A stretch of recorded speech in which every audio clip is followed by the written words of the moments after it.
Let's meet at the library. Okay.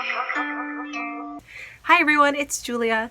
Welcome back to my channel. Today I have my third retroactive wrap-up. So fresh, so original. We're talking about August. Sadly, as I'm talking, it's November, but we're talking about August. Remember summertime? Good times. I read 11 books in August. Not too shabby, except I only read 4 physical books. 7 of them were audiobooks, but it's fine. As always with my wrap-ups, I'm going to start with my least favorite book and work my way up to the creme de la creme, the best book, in my opinion, that I read in that month. If you're not familiar with my rating scale, it's overly specific and complicated. I'll link you to a video about it. Is it in this corner? I think so. And if you don't care, just know that I have a very multifaceted system, and so when you hear weird decimal points, that's why. But I won't get into those until the 4-star books. Okay, let's go. Okay, there's only one book that I'm like super-de-duper salty about for the month of August, though I so generously gave it 2.5 stars. It's Brooklyn by, I don't know how to say his name. This was the most disappointing book, maybe, of my whole life. The movie is brilliant, beautiful, so well acted, starring Saoirse Ronan. Anything she touches is just sent from heaven above. It has a beautiful love story. Tony, I just love that boy. This book sucked. First of all, it's the kind of book where it's written not in chapters, but just like big sections with occasional little, like a little break sometimes. I hate that. I don't understand what some authors have against chapter breaks. Like, I can't explain psychologically what it does to me, but if your book doesn't have chapters, it will take me 3 months to read. It's just a fact. It's so slow. And this is it's a tiny book, and it took me almost the whole month to read. Or at least it felt like it. What can I even say about this? It was just dry and slow moving, and yes, it's a very character-driven story, and I like a character-driven story, and so was the movie, but you know what? The movie at least made me feel for the characters, and it made me, like, root for them. And the ending, the ending was so poorly paced. Okay, I'm going to quickly do some spoilers. So when you see the back cover, I'm spoiling things. So in this book, our main character goes to America. She marries an Italian-American boy who's the sweetest. That's Tony. Then she goes back home briefly because her sister dies. And she, like, basically has this affair with this boy back in Ireland who she didn't even like when she left. And then she's like, I guess I should go back. Like, it's just the most meek and weird affair I've ever read about. It's just like happening, and she lets it happen. And then she's like, well, I guess I should go back to Tony. I married him. And it's like, what?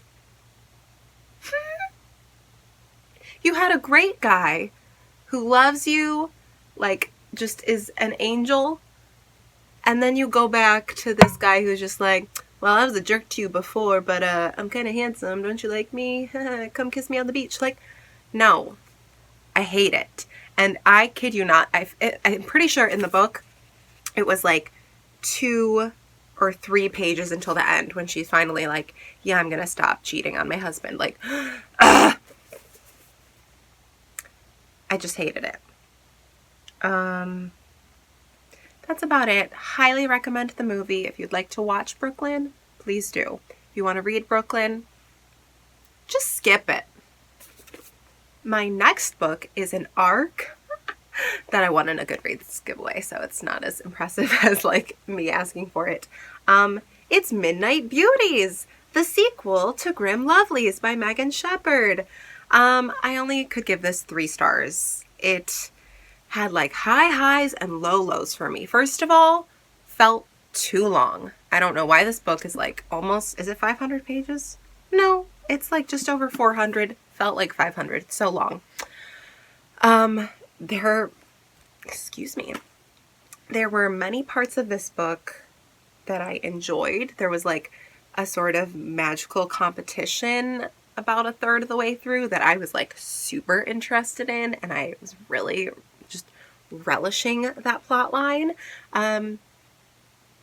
Didn't end up being that relevant to the whole book, if you ask me. So why did we have it? I don't know. The love interests that I liked best. Oh, wow!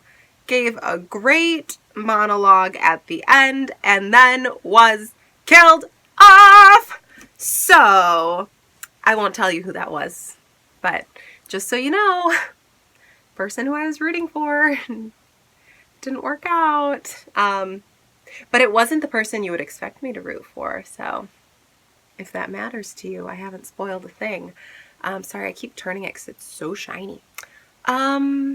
What to say about this? Oh, it's about a world where there's goblins and humans and witches and royals, which are just witches but like richer, and also beasties, which are animals who have been turned into people. Our main character and her friends are beasties. It's a cool idea, just too much world building. There's a canon trans character, which I thought was awesome. I've never read of a transgender character in a fantasy book, so I was like, kudos. But yeah, all my favorite characters either didn't get enough page time, were killed off, or just, yeah, there wasn't much. A couple good plot twists, but overall I preferred the first book, and this is my least favorite of all of Megan Shepherd's series, sadly. Highly recommend The Cage or The Madman's Daughter trilogy if you're interested in Megan Shepherd. But you might like this one, I don't know, we're different people. Next we have an audiobook. It's a romance novel called Must Love Babies, which just, I mean, that title really spoke to me. I also gave this 3 stars. It was fine, but ultimately very forgettable. If I tried to tell you the name of a single character in this book right now, it would be a shot in the dark. I would guess that the man's name was Tucker. I might have just made that up. I don't know. Watch me be right about that. Anyways, it was about a man whose sister got in a car crash, did not die in the car crash. I was thinking going into it that he was like the new guardian of this baby. He was just a temporary guardian for this baby. So in a weird way that really declined my interest in the plot. I don't know why. His sister gets in a car accident. He has to take care of her baby because she's a single mom. And then there's like a romance plot with a girl who, was she like a wedding dress sales girl? Designer? I don't know what her job was. It had something to do with weddings. Wedding planner? I don't know. And I liked the idea of there just being like a baby around while people fall in love, because I love babies and I love love. So I was like, that's cute. But ultimately I was like hoping that would be like a family bonding thing, but it wasn't, because it wasn't either their baby. So I don't know. It just wasn't the plot that I wanted. And obviously the writing was like, a romance novel, and it was fine. There was a really weird, unnecessary plotline with a dog, too. Oh my god, I just remembered. Why did they do that? There was so much going on, and then they threw in a dog. This sounds dumb because everyone else is going to be like, a dog? I love dogs! But it was just like, it was in the 11th hour. There was already so much going on. I'm like, why are we adopting a dog in this moment? I don't know. Anyways, it was fine. Next. I also listened to The Girls by Emma Cline. I don't think I said the author for the last book. It's fine. It'll be up there. This has had a lot of like divisive reviews. I just realized I kind of matched my pillows back here. Like fuzzy and green. Anyways, yeah, a lot of people either like loved or hated The Girls. I kind of enjoyed it. I gave it 3.5 stars. I thought it was very well written. I liked the actual writing. And the characters were interesting. I don't know if this is a spoiler, but I thought it was really cool that the main character was a lesbian. I was like, oh, I didn't see that coming. Because you would think like a girl in the 60s who's joining like basically the Manson family, like she's joining a cult. You would think that it would be like she's being seduced and like brainwashed and whatever. No, she was like really into this girl who was in the cult, and that's why she joined. And I'm like, all right, you know what? There's some creativity there, and I respect that. Overall, it was fine. It obviously is a book about a cult, so it was pretty uncomfy for most of it, but it was also interesting. Again, in the end, it kind of was a little forgettable for me.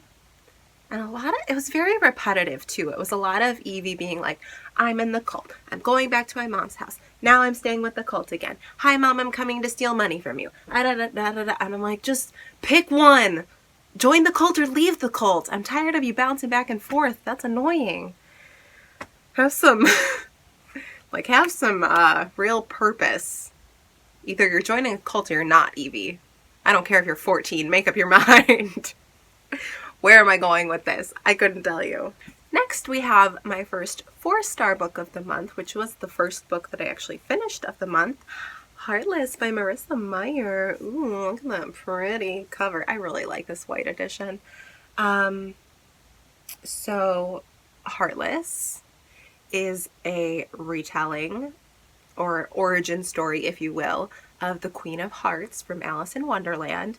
Her name is Kath. She likes to bake things. This book made me very hungry. And overall, I really liked it. I thought the whimsy of Wonderland was just so there. There's a cat running outside. One of my neighbors has an outdoor cat. So like the setting and the world was there. The characters were pretty good. I really liked Chessie, the Cheshire Cat. But my problem is we know that Kath becomes a villain, and we know she's got a love interest that she's really into. So, I mean, just go ahead. Tell me your prediction. What do you think happens in the book? You're right. That's what happens. Like, the story kind of tells itself, sadly. So it was hard to, like, feel emotional or, like, worried because I was just like, that's what will happen. So, it was good. I just would never have to reread it because it's exactly what I thought it was going to be. But, again, the setting was perfectly done. Okay, now we're starting to get into some really good books. We're talking 4.5 star range. Technically, these are all 4.4 stars right now.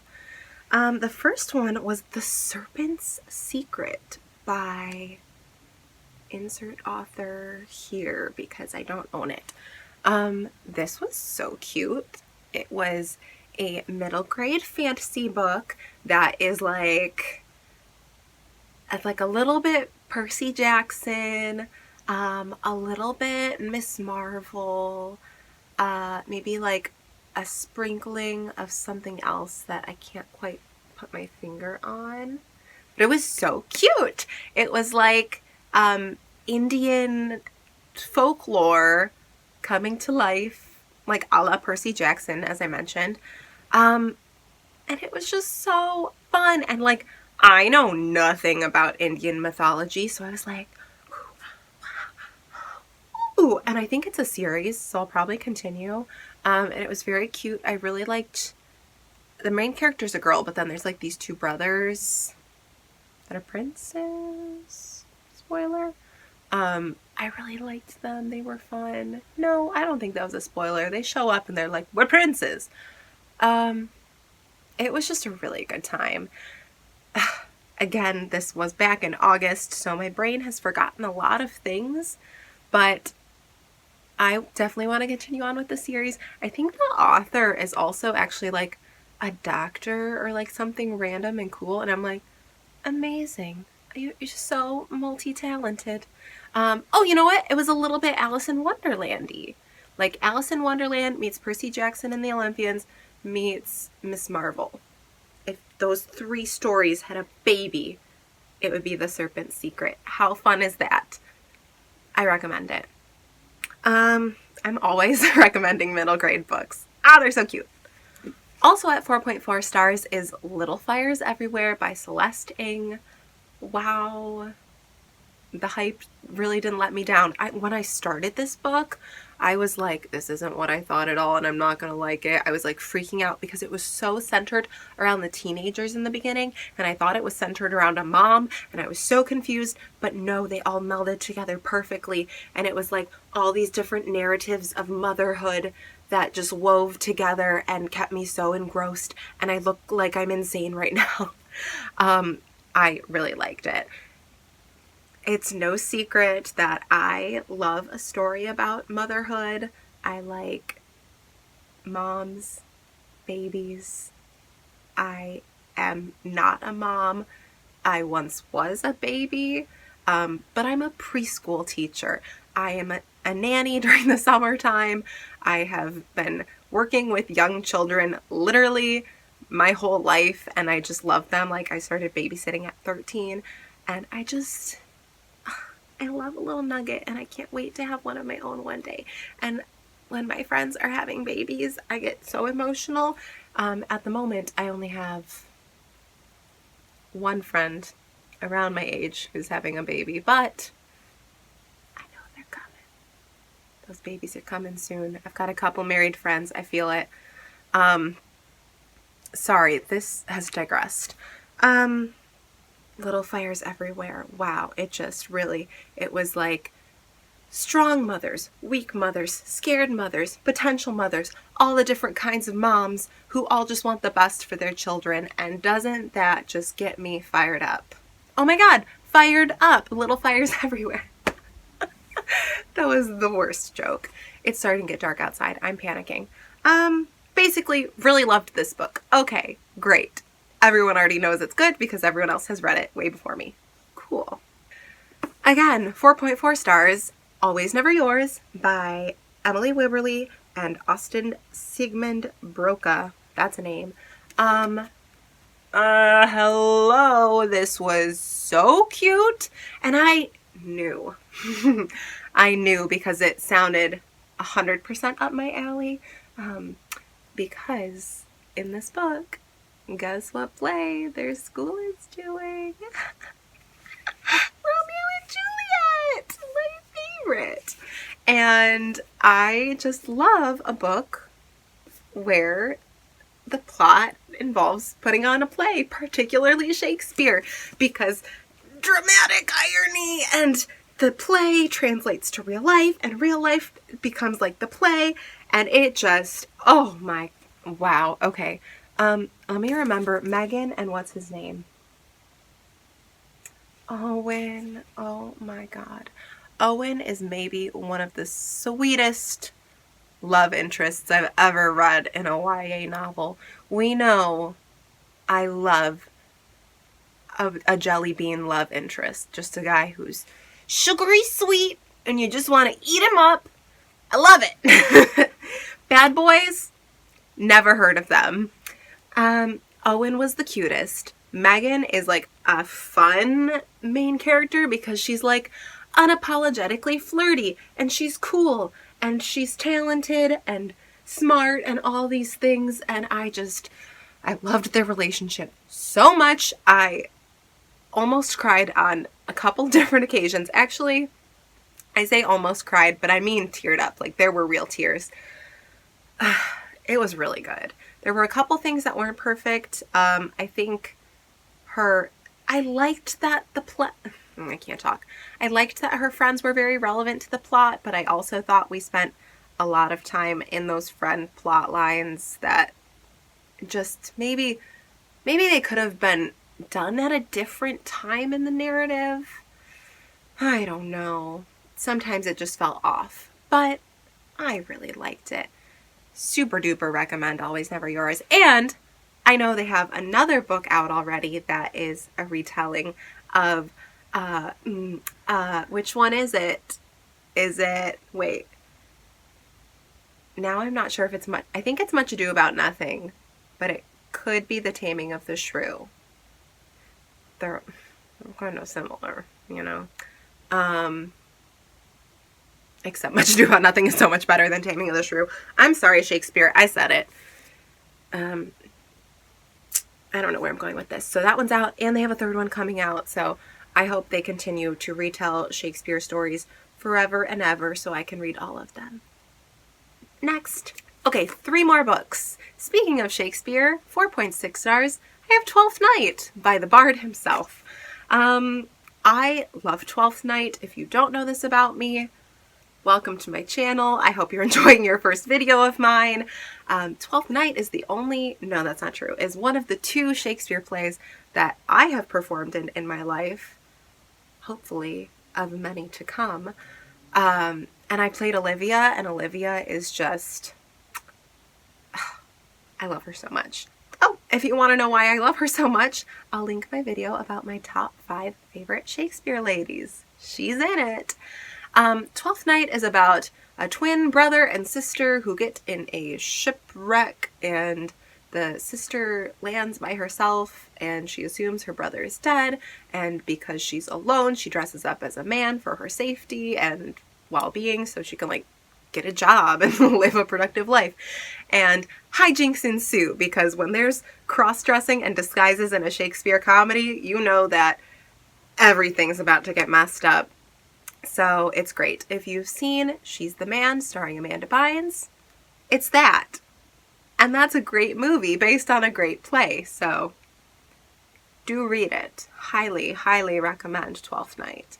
It's also, I think, pretty easy in terms of like reading and following the plot. So if you're more of a beginner in terms of early modern English, I think Twelfth Night is a pretty easy one to follow.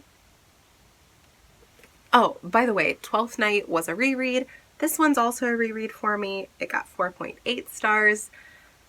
It's The Hunger Games by Suzanne Collins. I reread this and had 0 regrets. The writing wasn't as amazing as I remembered in high school, go figure, but the story, oh, it really held up. I was emotional. I still love Peeta with my entire heart and soul, although he's a lot sassier than I remembered. Like, Peeta's got a toot, okay? He is good and sweet, but snarky. I don't know why I'm getting so sassy on you. I think I'm Peeta now. If you don't know what The Hunger Games is about, I don't know what to tell you.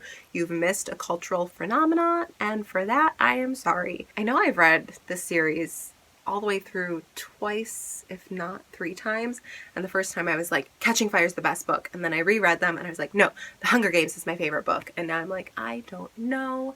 So I'm curious if I reread Catching Fire, if I'll still have that debate, or if I'll know which one's my favorite. I know it's not Mockingjay because I hate battle scenes. Last up at 4.8 stars, just a smidge away from perfection, Every Heart a Doorway by Seanan McGuire. This is a case just like Little Fires Everywhere where you're like, yeah, no kidding. We know, Julia. We love this book. Where have you been? Thanks for showing up to the party. Sorry, I forgot how small it is, and holding it up, I'm like, wow, it's so light. Every Heart a Doorway is a portal fantasy except not really, because it's actually here in the real world, but the characters have traveled to different fantasy worlds. And I love, like, it's the coolest system where she's like, what's the scale? It's like good and evil, or maybe like light and dark and lawful and chaotic, something like that. And then so like all the worlds, so you could be in like a dark, lawful kind of fantasy world, which is like, I don't know, what was our main character? Where was she from? Like that, because it was like Grecian. It was like the underworld, basically. Nancy. Oh. Wow. I just can't even formulate real words about this book. I thought it was so well done. I was so attached to the characters. I love Jack and Jill, and I'm hyped that the second book is all about them, because truly, that's what I'm interested in. Thanks. Because like the Moors, if I was in a fantasy world, that's where I'd be 100%. That's like, if Gothic literature were a fantasy world, it would be the Moors. It's called the Moors! Yeah, I just loved this so much. I really need to get to the second book. I don't know what's holding me back. It'll take like 2 hours of my life. It's so short. Alright, those are the 11 books that I read in August. I would love to hear what your thoughts and feelings are on any of these books. I do have a couple popular ones in here. For once, I'm not just talking about random books that no one knows of except for me. Can you imagine? So yeah, let me know if all of these books, if you've read them, if they lived up to the hype for you, or if they were disappointing like Brooklyn. And like this video if you enjoyed. Please subscribe if you'd like to see more of me. I can't believe I've been filming for 30 minutes. I need to stop talking. Thank you so much for watching. You'll see more of me soon. Bye!